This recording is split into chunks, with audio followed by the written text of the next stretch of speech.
आज गाबा सर से जरा मार्केट्स की चाल पे कर लेंगे चर्चा। तो 3/4% के दबाव के साथ इस समय भारतीय बाजारों में हो रहा है इस वक्त कामकाज। 125 125 अंकों का कह लीजिए दबाव। निफ्टी बैंक फिर भी रेजिलिएंट, ऑलमोस्ट फ्लैटिश नोट पे इस समय ट्रेड करता हुआ, महज 50-55 अंकों की कमजोरी है। दबाव है आईटी, ऑटोज, ये वो पैक्स हैं, सेक्टोरल पॉकेट्स जो शायद ज्यादा कमजोरी के साथ, ज्यादा दबाव के साथ ट्रेड कर रही हैं। पर गाबा जी को स्क्रीन पे दिखाइए। गाबा सर, ये अच्छा सेशन था वेडनेसडे थर्सडे को, जब तक वो वीकली एक्सपायरी नहीं आई तब तक बढ़िया कवरिंग के मूव्स मिले। उसके बाद से फ्राइडे, आज फिर मंडे, मामला थोड़ा गड़बड़ा रहा है। क्या चल रहा है? मेरे ख्याल से फ्राइडे भी अच्छा था। फ्राइडे भी नहीं, फ्राइडे भी खुल के पूरा गिरते ही चला गया दिन भर। आज भी वैसे ही खुल के गिरते ही चले जा रहा है। हाँ, आज का जो मूव है ना, हाँ, इसमें थोड़ी दिक्कत है, लेकिन सुबह अच्छा था, शॉर्ट था। हाँ, लेकिन अब तक निफ्टी और बैंक निफ्टी में देखा जाए तो निफ्टी में क्लियर कट सेल है। बैंक निफ्टी में थोड़ा स्ट्रगल दिखा रहा है, नीचे से सपोर्ट दिखा रहा है। दो बातें चल रही है साथ में। एक, 17,000 जो लेवल है निफ्टी का, ये एक स्ट्रॉन्ग साइकोलॉजिकल सपोर्ट है। अगर वहां तक भी गिर जाता है तो वहां पर सपोर्ट मिलेगा, तो उसकी इर्द गिर्द मिल सकता है, तो इसमें ज्यादा गिरावट मिल सकती है, लेकिन है सही।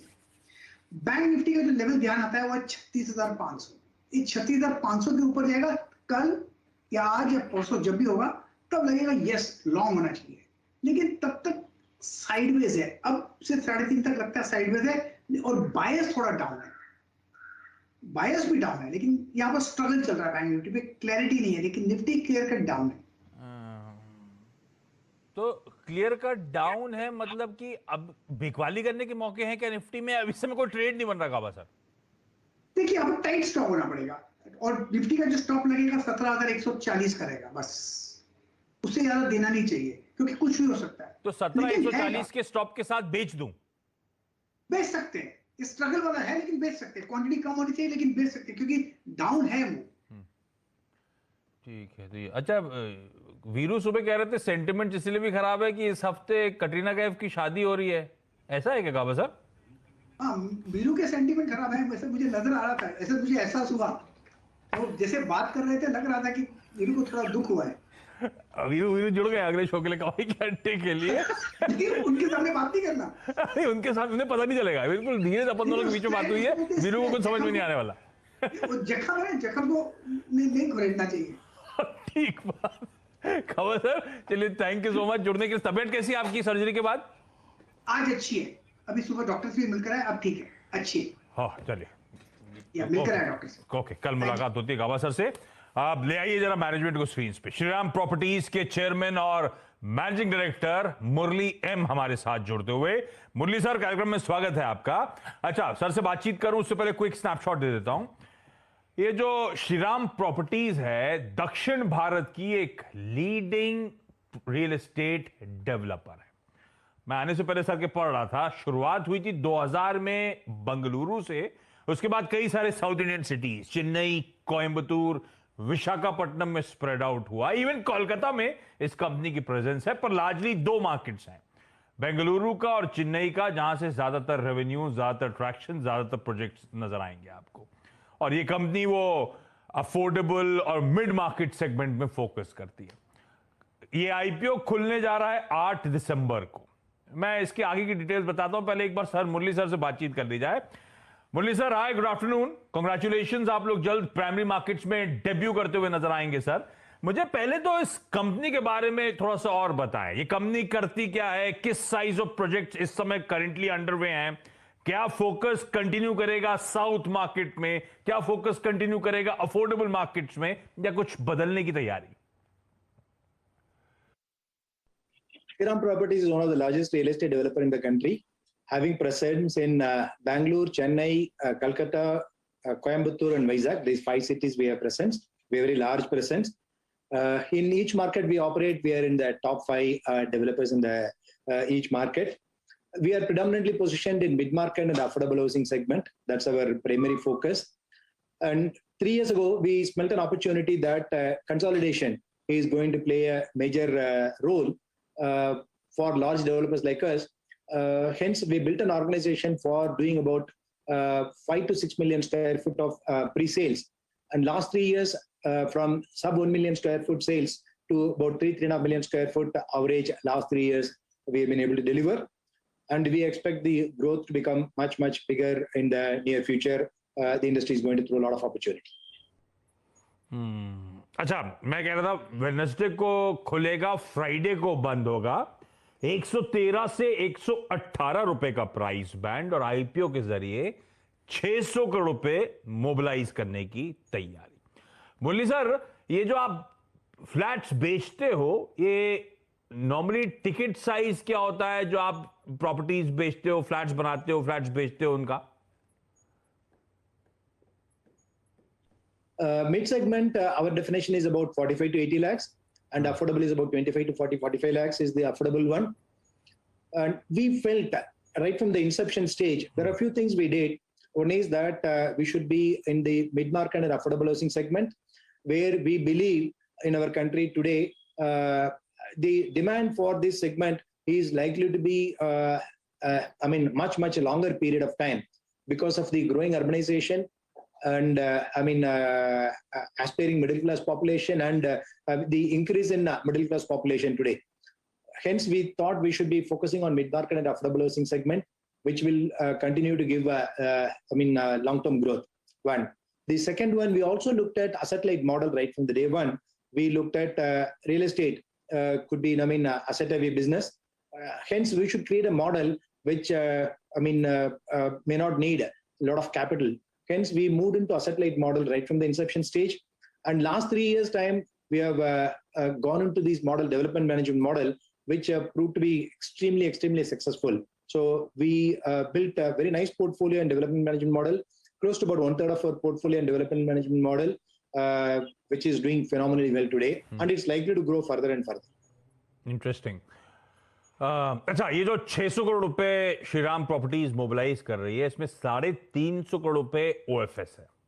ओएफएस है करंट इन्वेस्टर्स के द्वारा, जिसमें Sabre holdings, Tata capital financial services, TPG Asia, WSI Mauritius investors और कुछ और सेलिंग शेयर होल्डर्स हैं।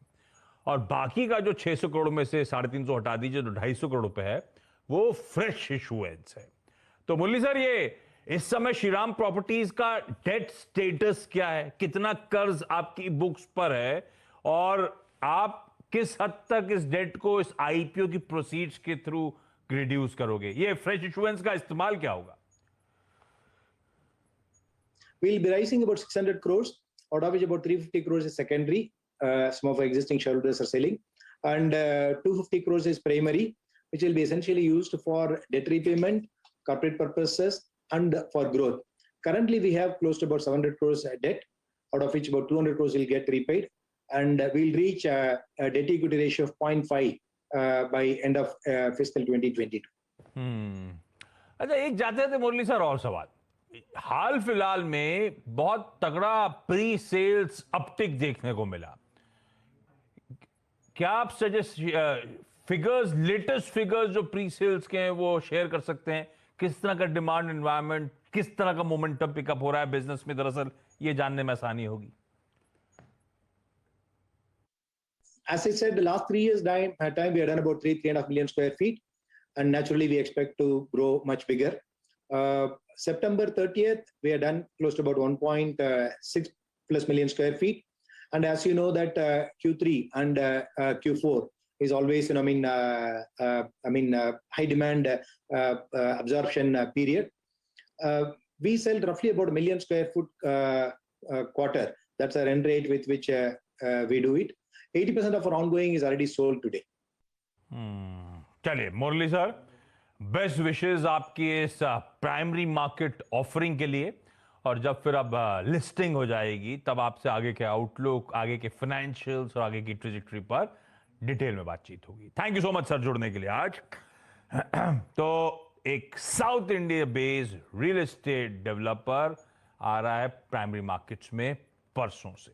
ये company affordable mid market segment, Bengaluru, Chennai जैसे बहुत इंपॉर्टेंट मार्केट्स पे करती है फोकस, और शायद ये इसकी आईपीओ कॉन्फ्रेंस रीजन हो सकता है, या वैसे भी आज नीरज वाजपेयी ने सुबह रियल एस्टेट स्टॉक जो बोले थे, आज रियल एस्टेट वैसे भी आज फोकस में है।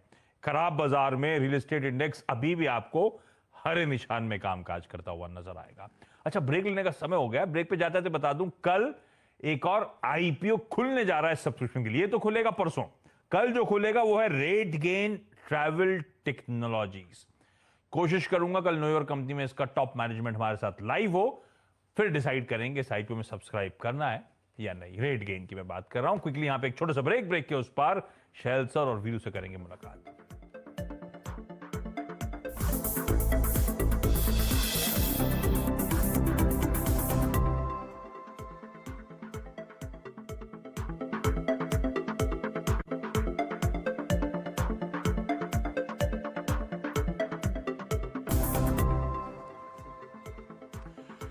चलिए, ब्रेक के बाद आपका स्वागत है।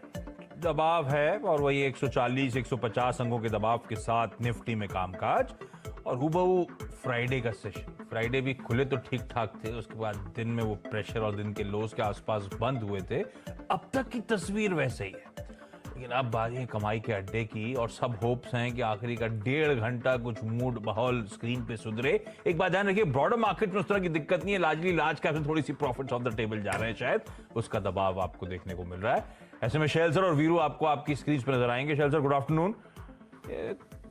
हफ्ते का पहला दिन थोड़ा गड़बड़ा रहा है। और आशीष जी, ये देखिए कि निफ्टी में इस वक्त आपके सामने सिर्फ 8 ऐसे स्टॉक्स हैं जो गेनर्स हैं, और उनमें से कोई भी ऐसा नहीं है आईसीआईसीआई बैंक के अलावा जो कि एक इंडेक्स हैवी वेट हो, और वहां पर भी आप समझिए आधे से कम का प्रतिशत की तेजी है। वॉल्यूम कुछ नहीं है बाजार में। इंतजार है कुछ इवेंट हो और फिर बाजार उस तरफ मूव करता हुआ दिखे, तो देखते हैं वो इवेंट कब आता हुआ दिखता है। लेकिन हमारे विदेशी मित्र जो हैं वो पिछले 19 में से 17 सेशन में बेच के गए हैं, और दिसंबर की एक्सपायरी में, जिसमें अभी 6 दिन जुम्मा गए हैं, $3 बिलियन वो वापस ले गए। तो ये डेटा थोड़ा दिक्कत भरा, लेकिन ब्रेक के उस पार कमाई का अड्डा मार्केट्स में दरअसल चल क्या रहा है, कैसे अब मार्केट्स को अप्रोच किया जाए, कौन से स्टॉक्स के थ्रू बाजार में मोमेंटम को प्ले किया जाए, ये सारी तस्वीर लेकर आएंगे।